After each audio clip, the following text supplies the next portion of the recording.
Pretty sure we got a bass on here. Just got launched here at Caroline Point. Bunch of fish activity right on the surface. Oh yeah, it's bass.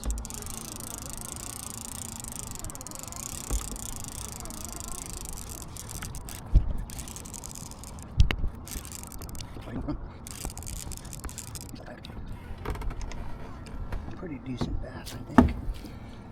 Probably 15-inch minimum. Could be bigger.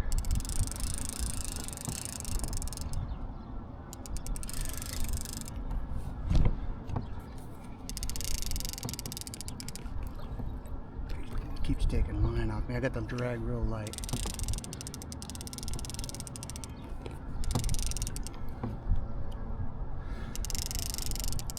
I just saw the flash. He's close. I think it's a smallmouth. Oh yeah, it's a big smallmouth.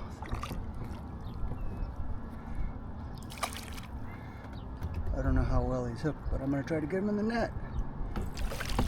Yeah, smallmouth. First thing I want to do, catch a fish, is give him some slack on the line. Let's see. He has a big smallmouth. Get my pliers out. I've seen a bunch of what look like perch on the surface. I don't know. So I just went over there. Come on, buddy, good job.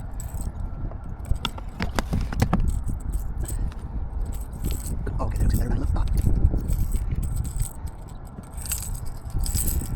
Yeah, smallmouth. I like my smallmouth fishing. There we go. No scent on that lure. Beautiful fish. I'm thinking it goes 17 to 18 in this range. Just on a casual glance. Got my coffee here. I'm sure he's gonna splash all in it.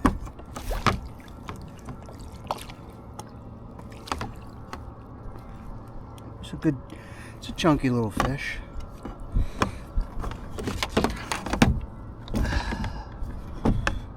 Let's see. His mouth's touching the board. Yeah, he's just short of 17. I could stretch that to 17 probably if I wanted. Yeah, right there. 17. Nice fish.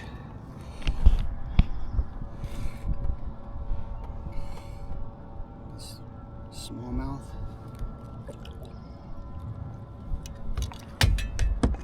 Let's do a release here. No reason to keep him longer than I need to.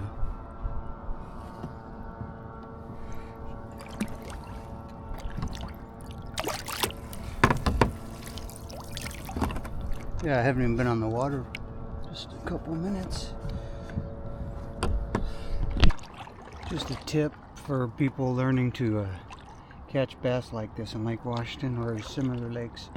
So I was looking in the distance not far from the kayak and I saw feeding fish. What I assume was perch. It could have been crappie or something else, but that first bass I basically just turned right into what I saw on the surface, and as soon as my lure kind of ran over that area, that's when that bass hit. So a lot of times I put scent on my lures because the perch will attack, but then that ignites the bass and they want to attack the same thing. So you attract attention all up the food chain, and it's important to pay attention to that. Sometimes you get it. I can't say that that's for certain how things played out because I wasn't underwater with the camera, but I've been using that strategy for a long time and it seems to work. Okay. Beaver or a nutria right there. I think it's a nutria.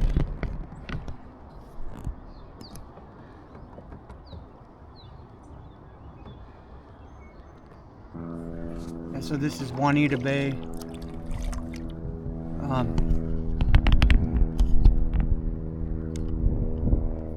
Bellevue over there.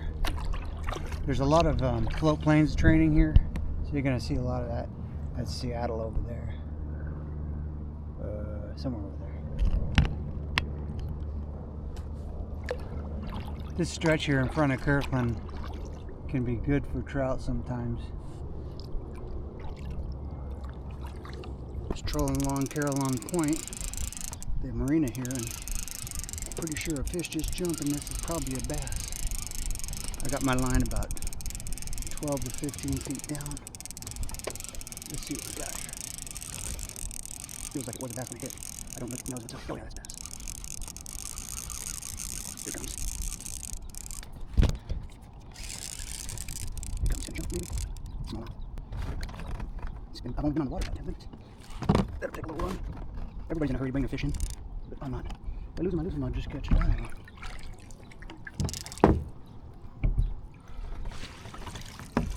now I got my shit together.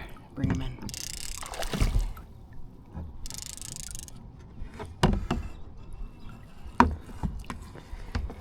He's still got a little fight left in him. I let him take line. It's a good idea.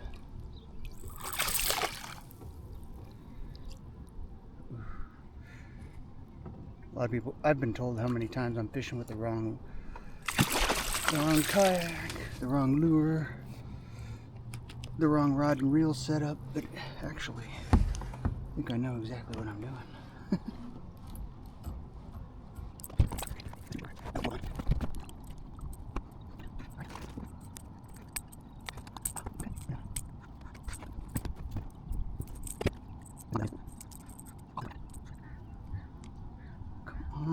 There we go. Now it's out of the net. My blood on my thumb. I take responsibility. Okay. I'm thinking this is a 15, 16 inch.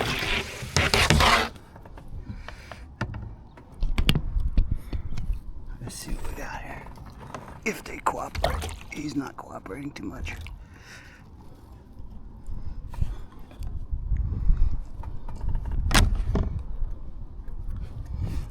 15 inch. Right around.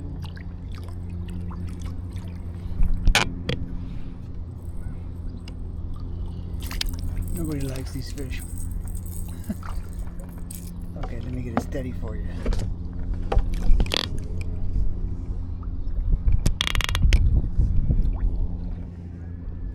Pretty choppy out here, but not super bad or anything.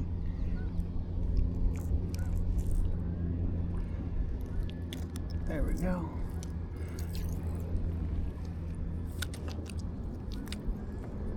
He's poking me.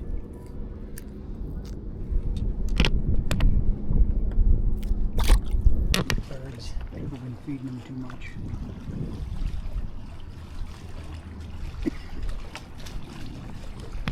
Talking about you.